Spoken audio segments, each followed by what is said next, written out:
Hello everyone. I hope you are doing well. तो आज का न्यूज़पेपर देख लेते हैं। आज है 21 सितंबर 2024। तो क्या इंपॉर्टेंट न्यूज़ आई है यूपीएससी पर्सपेक्टिव से, आज वही देखते हैं। तो आइए स्टार्ट करते हैं। तो सबसे पहले पेज पे जो न्यूज़ है, Bombay high court strikes down centre amended IT rules. Central government ने क्या किया था, जो इंफॉर्मेशन टेक्नोलॉजी रूल्स हैं उनको अमेंड करके उसमें कुछ नए प्रोविजन डाले थे, तो उसको स्ट्राइक डाउन कर दिया बॉम्बे हाई कोर्ट ने। ठीक है, क्यों?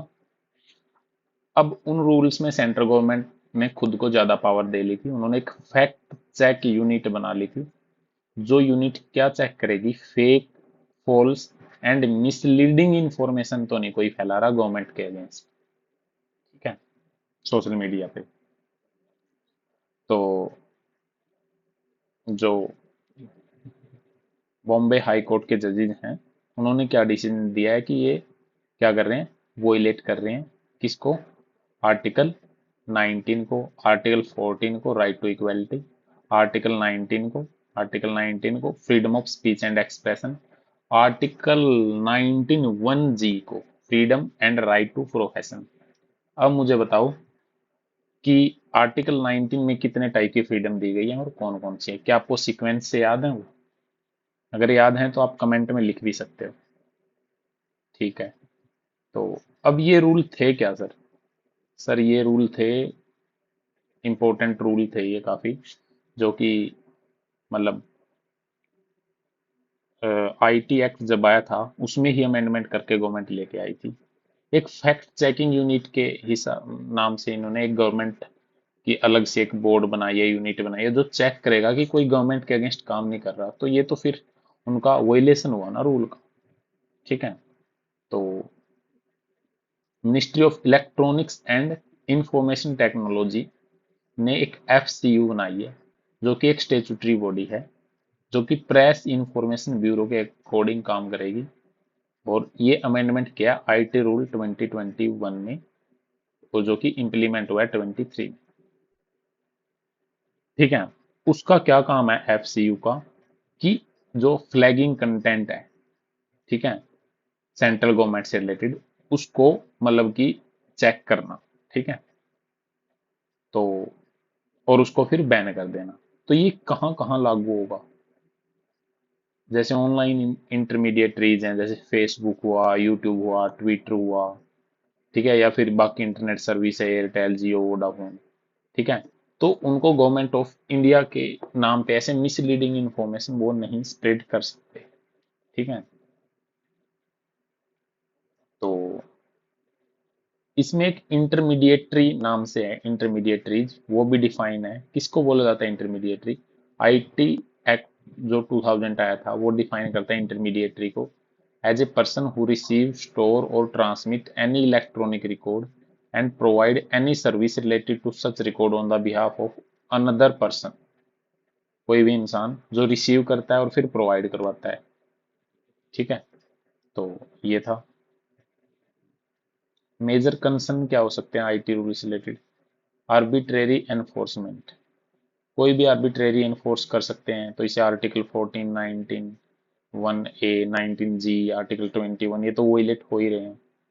Shreya single versus union of India, ये केस याद रखना बड़ा इंपॉर्टेंट है। ठीक है, held that a law that limit speech can neither be वेग नो नॉर ओवर ब्रॉड। ठीक है, जो भी लॉ जो क्या करता है, लिमिट करता है स्पीच को, ऐसा नहीं है कि वो वेग है या फिर इतना ब्रॉड भी नहीं हो सकता। ठीक है, और अमेंडमेंट जो रूल आए थे 2021 में, जो अमेंडमेंट किया था, उन्होंने फेक न्यूज की डेफिनेशन को एक्सपेंड कर दिया है। उन्होंने गवर्नमेंट बिजनेस को भी उसमें इंक्लूड कर लिया है। इंटरमीडिएटरीज पे भी इससे इम्पैक्ट पड़ेगा। क्या इम्पैक्ट पड़ेगा? The rule places significant responsibility on online intermediary to monitor and remove content flagged by FCU। जिस कंटेंट को FCU बोलेगी उसको हटाना पड़ेगा। मिसयूज काफी काफी पोटेंशियल है। ठीक है, transparency and ensure accountability ensure करनी चाहिए। अच्छा मैकेनिज्म डेवलप करना चाहिए, क्लियर गाइडलाइन होनी चाहिए। ठीक है, ड्यू प्रोसेस होनी चाहिए, लीगल सेफ गार्ड होना चाहिए। तो ये इंपॉर्टेंट आईटी रूल से रिलेटेड। ओके, आगे चलते हैं। इस पेज पे कोई इंपॉर्टेंट न्यूज नहीं है इसके अलावा।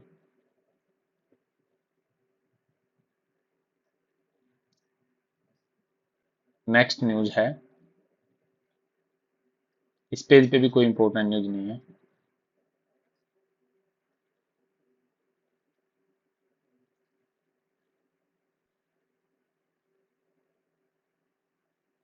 ISRO ISRO will take all precaution before manned Gaganyaan mission.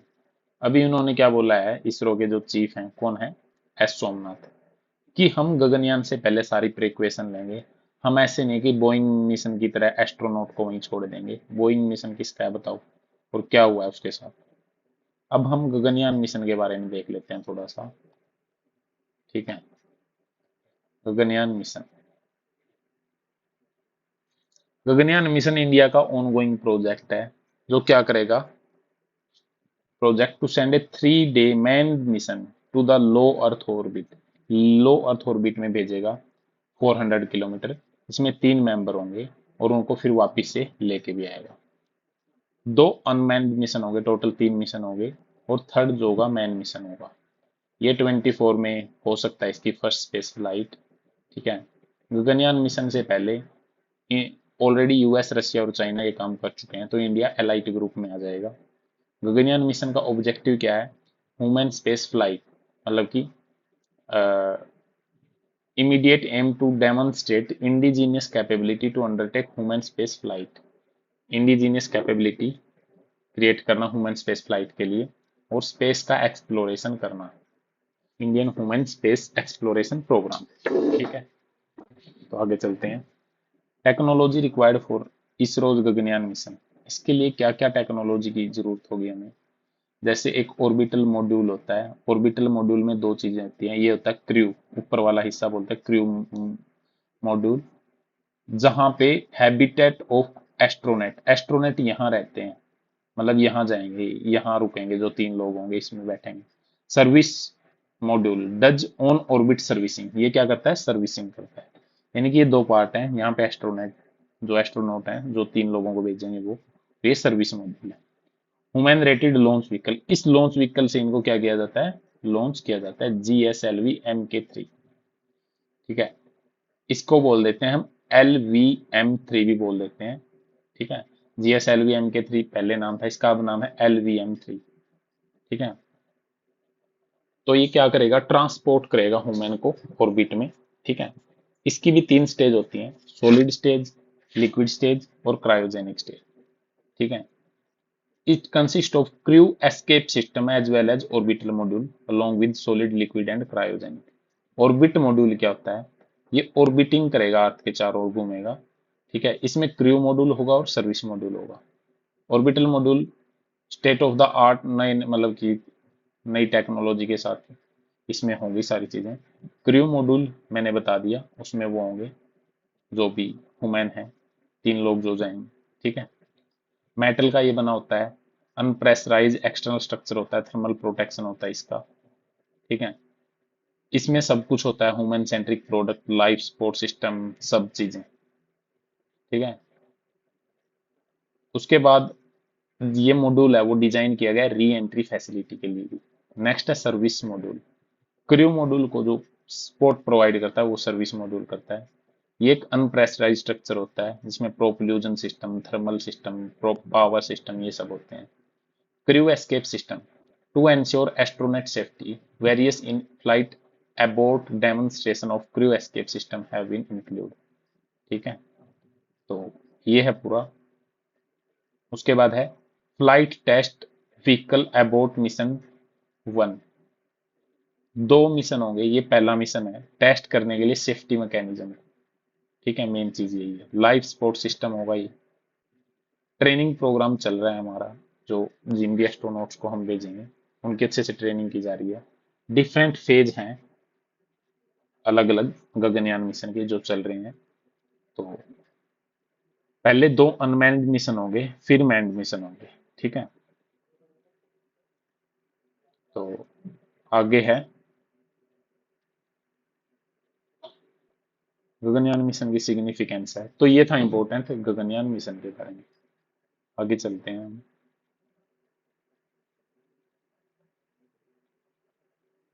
एक इंपॉर्टेंट चीज और रहेगी, वुमेन से रिलेटेड। वुमेन सिक्योरिटी का कुछ इश्यू आजकल चल रहा है, तो कलकत्ता रेप केस भी हुआ था जैसे। वुमेन से रिलेटेड क्या क्या मतलब स्टैटिक्स हैं, कितने सारे रेप होते हैं, तो इतना सारा क्राइम है, तो इससे रिलेटेड थोड़ा सा हम देख लेते हैं। सबसे पहले तो चैलेंजेस क्या है, वुमेन के अगेंस्ट जो क्राइम होते हैं उनको हम क्यों नहीं अच्छे से वो कर पाते। पेट्रियार्कल सोसाइटल नॉर्म्स हैं जैसे, ठीक है, खाक पंचायत हैं, रिजिड जेंडर नॉर्म्स हैं। उसके बाद एक्सप्लॉयटेशन होता है वर्क प्लेस पे, तो इसके लिए एक्ट भी आया था, prevention prohibition and redressal act. उसके बाद एक रिसेंट कमेटी की रिपोर्ट आई है, justice Hema committee. Malayalam film industry में जो वर्क प्लेस कंडीशन है उसको क्या करना है, एग्जामिन करने के लिए।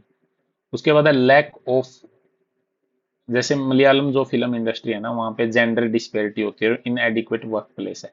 Lack of safe public space, safe public space नहीं है, ठीक है, इन एडिक्वेट पब्लिक ट्रांसपोर्ट है, अनसेफ पब्लिक स्पेस है। और दिल्ली गैंग रेप जैसे हुआ था 2012 में, वो काफी लिट एरिया था सिटी का, तो यहाँ काफी सेफ्टी इशू होते हैं।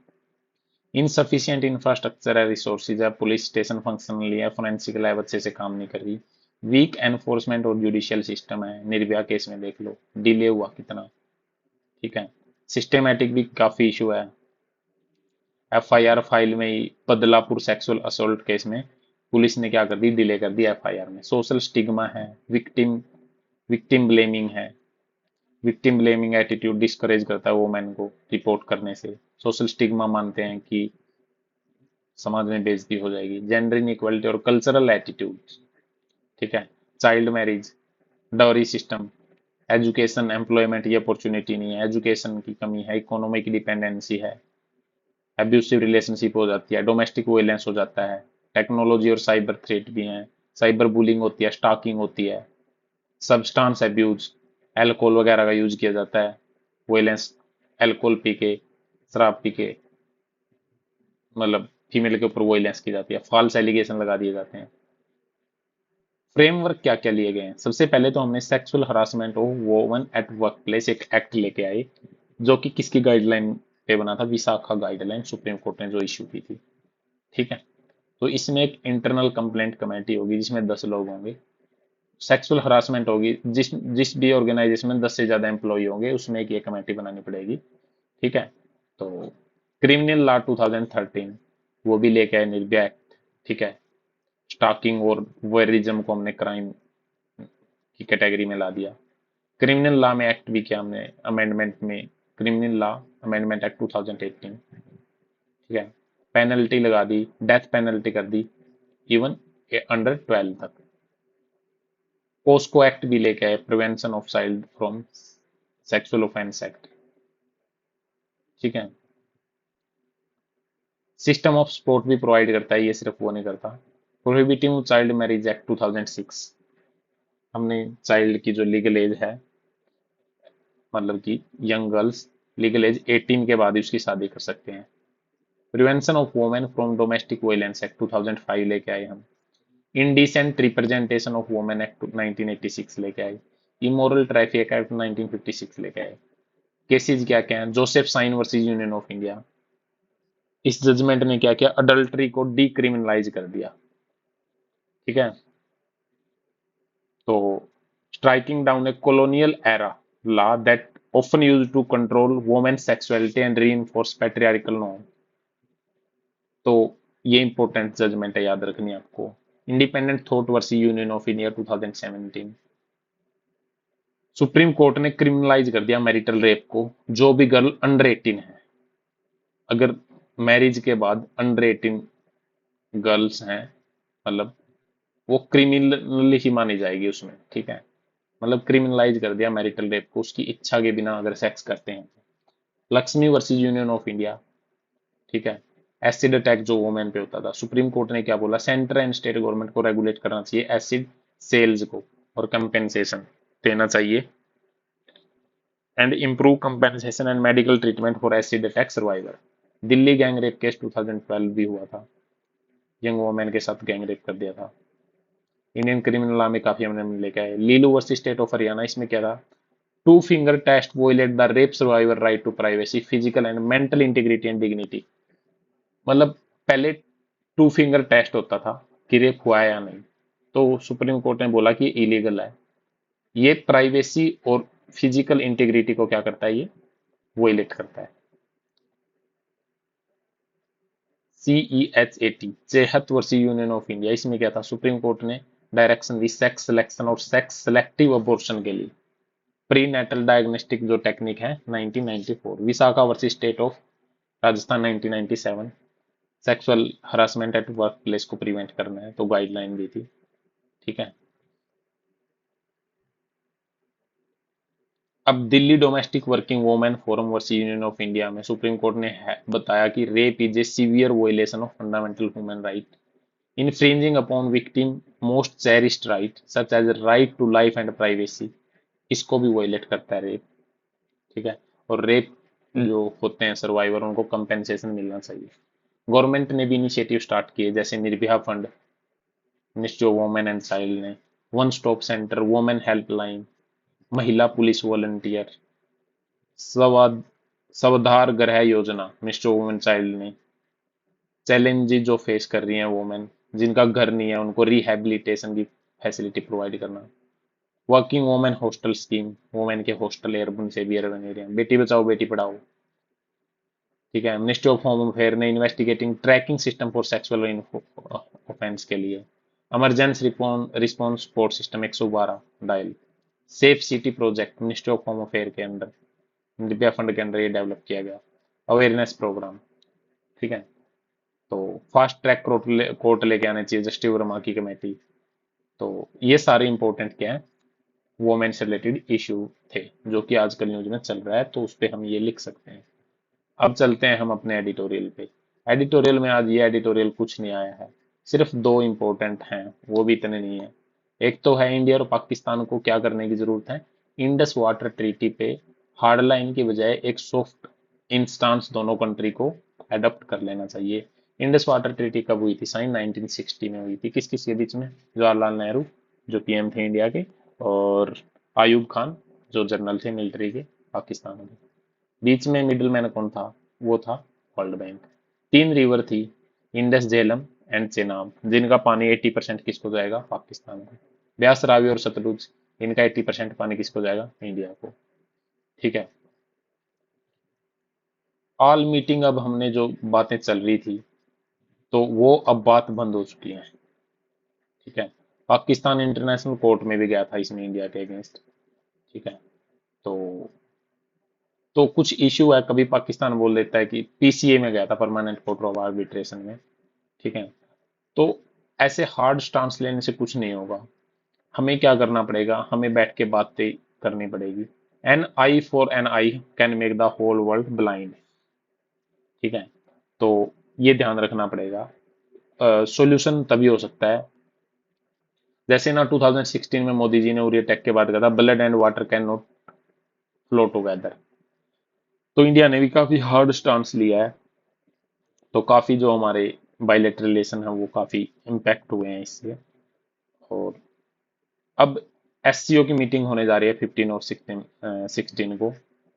तो अब उम्मीद है कि दोनों कंट्रीज पे बात करेंगे, और इस पे बात करनी चाहिए, और दोनों कंट्रीज को नए नए डायमेंशन बातचीत के निकालने चाहिए। Climate change, renewable energy, hydro power option. ठीक है।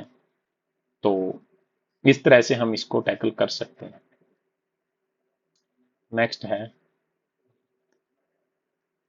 यूएस फेडरल ने जब रेट रिड्यूस करी, तो उसके क्या इम्पैक्ट हो सकते हैं डेवलपिंग इकोनॉमी पे। देखो, सबसे इंपॉर्टेंट चीज क्या है, मैं बता देता हूँ आप लोगों को, कि यूएस जैसे इंडिया का आरबीआई है ना, ऐसे ही यूएस का क्या है, यूएस के क्या है, फेडरल रिजर्व, उनका मेन बैंक है। तो अगर मान लो उन्होंने अपनी जो फेडरल रेट है वो रिड्यूस करी, तो इसका मतलब यूएस की इकोनॉमी में पैसा ज्यादा जाएगा। अगर यूएस के इकोनॉमिस्ट के पास पैसा ज्यादा जाएगा, तो क्या होगा बताओ, तो लोग ज्यादा इन्वेस्ट करेंगे। ठीक है। could spell relief for a developing country. US Reserve Wednesday cut interest rate for the first time in more than 4 years, lowering its benchmark rate by half कर दिया, मतलब 0.5 से इन्होंने कम कर दिया, ठीक है. Elaborating on the rationale for the cut after having raised the federal fund rate to highest level in about 2 decades, and is there more a year? Federal Chairman Jerome Powell said, with an appropriate policy stance, strengthening the labor market can be maintained in a context of moderate growth and inflation moving sustainably down to 2%. Policymaker of the Federal Open Market Committee also signaled by a 17 to 2 majority that they expect at least another quart point reduction. ठीक है. तो अब main चीज है, इससे India के जो economic adviser हैं चीफ वी अनंत नागेश्वर, उन्होंने वेलकम किया है, but stress that Federal Reserve rate reduction would on the margin have a limited impact, given that investor interest in the country economy had already been fairly significant over the last year. कि हमारे में investor जाएंगे नहीं, आएंगे ही, काफी interest है investor का. Like a recent blog post by two IMF economists, the onset of Federal easing cycle may support a broader revival of capital flow to emerging market and developing economies. India too is very likely to see an increase in foreign portfolio investment inflow, especially into its debt market. The relief, though, is certain to be far more palatable for other emerging and developing economies in Africa and Latin America, where the high cost of servicing overseas borrowing had severely impaired those countries' ability to invest in vital public infrastructure. Main चीज क्या है, देखो मैं बता देता हूँ. इसमें ये बोला है कि देखो फेडरल रिजर्व ने अपनी रिड्यूस कम कर ली ना, अब वहां लोग हैं जो उनके पास पैसा ज्यादा आएगा, वो पैसा ज्यादा उधार लेंगे क्योंकि रेट ऑफ इंटरेस्ट तो कम है. अब वो उधार लेंगे तो उनको क्या इंटरेस्ट रेट अच्छा मिलेगा, वहां पे नहीं मिलेगा, तो वो कहाँ इन्वेस्ट करेंगे सर वो डेवलपिंग कंट्री में करेंगे इन्वेस्ट. तो ये काफी फायदा होगा इंडिया जैसी कंट्री के लिए, यहाँ इन्वेस्टमेंट आएगा. इन्वेस्टमेंट भी दो टाइप से आता है, एफडीआई और FPI, foreign direct investment, foreign portfolio investment. Portfolio क्या होता है, टेम्परेरी के लिए होता है, कुछ टाइम के लिए आ जाता है, कुछ टाइम के लिए चला जाता है. तो एफपीआई में भी आएगा तो भी हमारी जो बॉन्ड मार्केट है वो स्ट्रांग होगी, और एफडीआई में भी आएगा तो भी कंट्री को फायदा है, अपॉर्चुनिटी क्रिएट होगी. तो मेन चीज ये है. तो ये था इंपॉर्टेंट आज का एडिटोरियल. एडिटोरियल में आज कुछ ज्यादा खास आया नहीं है. इसके बाद हम कुछ और देख लेते हैं अगर बचा है तो. ठीक है. जैसे नॉर्थ ईस्ट में ना जो इंसर्जेंसी हो रही है उसके क्या क्या रीजन है. ठीक है. नॉर्थ ईस्ट इंसर्जेंसी के क्या रीजन हो सकते हैं ये देखेंगे हम, और एक rubber board of India, Indian coffee board, ये सब देखते हैं. सबसे पहले देखते हैं north east. Complex interplay factor है. रीजन क्या है, हिस्टोरिकल रीजन भी हो सकते हैं, tension between state and central government है, टेंशन है ट्राइबल लोगों के बीच में, जियोग्राफिकल रीजन भी है, अच्छे से कनेक्टेड नहीं है, डेवलपमेंटल रीजन भी है, लैक ऑफ फंड है सेंटर से, एनवायरमेंटल रीजन भी है, मिलिट्री रीजन भी है, अपसपा, फॉरेन पॉलिसी भी है, look east policy, market change board, external support भी है, चाइना एंड म्यांमार का. इंसर्जेंसी ग्रुप है जो अलग अलग जो स्टेट हैं उनमें अलग अलग हैं. मणिपुर में देख लेते हैं, people liberation army and United nation liberation front, अलग अलग ग्रुप हैं, कंफ्लिक्ट इन्वॉल्व होता है, सिक्योरिटी फोर्सेज और ये सब. एक है कैंगिल पे communist party and other engage in arm struggle में ये लगे हुए हैं. तो अलग अलग इनका अलग अलग जो स्टेट है उनमें अलग अलग है. ठीक है. मणिपुर में जैसे काफी इंसर्जेंसी हो रही है, सीज फायर नहीं हो रहा, पॉलिटिकल रीजन भी हो सकते हैं, तो ऐसे करके हम इसको लिख सकते हैं. उसके बाद हम देख देते हैं कॉफी बोर्ड ऑफ इंडिया और rubber board of India. Coffee board of India एक स्टेचुटरी ऑर्गेनाइजेशन 1942 में बनी थी. Government of India ministry of commerce and industry के अंडर में 33 मेंबर होते हैं. फंक्शन फ्रॉम बेंगलोर से ये फंक्शन करती है. उसके बाद रबर के लिए और देख लेते हैं rubber board of India. Rubber board of India भी एक स्टेचुटरी ऑर्गेनाइजेशन 1947 में बनी थी, फंक्शन करती है ministry of commerce and industry के अंडर में. कॉफी बोर्ड भी किसके अंडर में करती है, ministry of commerce and industry. Rubber board भी इसके अंडर में करती है. चेयरमैन होता है, इसमें 28 मेंबर होते हैं, उसमें कितने थे 33. इसका हेडक्वार्टर कहाँ है, कोट्टायम केरला, ध्यान रखना इस बात का. तो इस तरह से हमारा आज का एडिटोरियल खत्म होता है. Thanks a lot, thank you guys. You can share and subscribe our channel.